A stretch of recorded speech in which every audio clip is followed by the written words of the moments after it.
Medical camp ఎప్పుడో 2-3 నెలల ముందు ప్రీ షెడ్యూల్ అయిన క్యాంప్ అది. నేను ఒక్కడనే పోలేదు, నాతో పాటు చాలామంది డాక్టర్లు పోయినారు మెడికల్ క్యాంప్కి. మెడికల్ క్యాంప్ ఎంటర్ అయినప్పటి నుంచి సూపరింటెండెంట్ గారు, డిప్యూటీ సూపరింటెండెంట్ గారు, 10 మంది జైలర్స్, నాతో పాటు డాక్టర్స్ అందరం లోపలికి పోయినాము. హాస్పిటల్లో కూర్చున్నాము. పేషెంట్లు వచ్చారు, ఎవరికైతే లివర్ సమస్యలు ఉన్నాయో లేదంటే హెపటైటిస్ బి సమస్యలు ఉన్నాయో గ్యాస్ట్రిక్ సమస్యలు వాళ్ళని చూసినాము. ఆ తర్వాత అందరం బయటకు వచ్చినాము.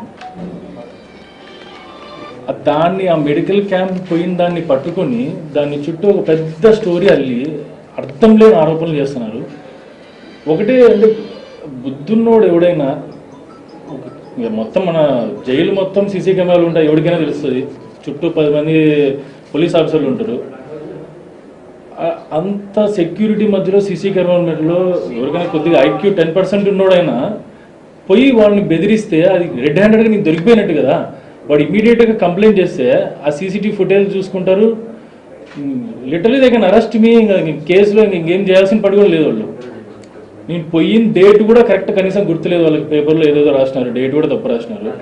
ఆ పోయిన డేట్ అప్పటి నుంచి వాడు నిజంగానే బెదిరించింటే ఆ వ్యక్తి ఏం చేయాలి? దస్తగిరి అనే వ్యక్తి ఆ జైల్లో అధికారులకు కంప్లైంట్ చేయాలి.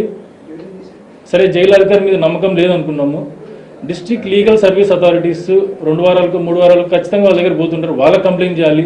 చేయలే.